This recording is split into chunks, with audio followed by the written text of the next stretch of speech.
বাংলাদেশের রাজনৈতিক পরিবর্তন এলেও দেশের অর্থনৈতিক কাঠামো কি আদৌ বদলেছে? ধনী ও গরিবের মধ্যেকার বিশাল বৈষম্য না কমালে দেশ কি আবার কোনো অস্থিরতার দিকে এগিয়ে যাচ্ছে? লাল জুলাই কি আবার ফিরে আসবে? নতুন সরকার কি টিকতে পারবে বেশি দিন? আমরা দেশ এবং জনগণের স্বাধীনতা, সার্বভৌমত্ব রক্ষা করতে পেরেছি। জুলাইয়ের গণ অভ্যুত্থানের পর নির্বাচন, প্রশাসন ও সংবিধান সংস্কার নিয়ে অনেক আলোচনা হয়েছে, কিন্তু শুধু রাজনীতির বদল হলে কি একটি রাষ্ট্র বদলে যায়? রাষ্ট্র মানে শুধু ক্ষমতার কাঠামো নয়, রাষ্ট্র মানে দেশের অর্থনীতি আর সম্পদের সুষম বন্টন। পরিসংখ্যান অনুযায়ী আমাদের দেশের মোট সম্পদের প্রায় 58% মালিক মাত্র 10% ধনী মানুষ।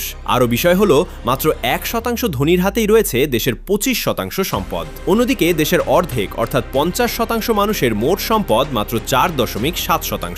যখন এত বড় একটি জনগোষ্ঠীর হাতে সম্পদ থাকে না, তখন রাষ্ট্রের ভারসাম্য নষ্ট হয়। এই অর্থনৈতিক ক্ষমতা ধীরে ধীরে রাজনৈতিক প্রভাবের রূপ নেয়। ধনীরা দেশের নীতি নির্ধারণ থেকে শুরু করে সবকিছুতেই নিজেদের প্রভাব বিস্তার করে। ফলে তাদের সুবিধা হয় এমন নীতি তৈরি হয় এবং সমাজে বৈষম্য আরও বাড়তে থাকে। এর কারণে গরিব মানুষ শিক্ষা, স্বাস্থ্যসেবা ও অন্যান্য সুযোগ থেকে বঞ্চিত হয়। ফলে বাবা দরিদ্র হলে তার সন্তানও দরিদ্র থেকে যায়। এই দুষ্ট চক্র চলতেই থাকে। আমাদের দেশের কর ব্যবস্থাও এই বৈষম্যকে উস্কে দেয়। এখানে ভ্যাটের ওপর বেশি নির্ভর করা হয়, যা ধনী গরিব সবাইকেই সমান হারে দিতে হয়। এতে গরিব মানুষের ওপর চাপ বেশি পড়ে। এই বিশাল অর্থনৈতিক বৈষম্য সমাজে অসন্তোষ ও অস্থিরতা তৈরি করে। তাই রাজনৈতিক পরিবর্তনের পাশাপাশি অর্থনৈতিক সুবিচার প্রতিষ্ঠা করা জরুরি।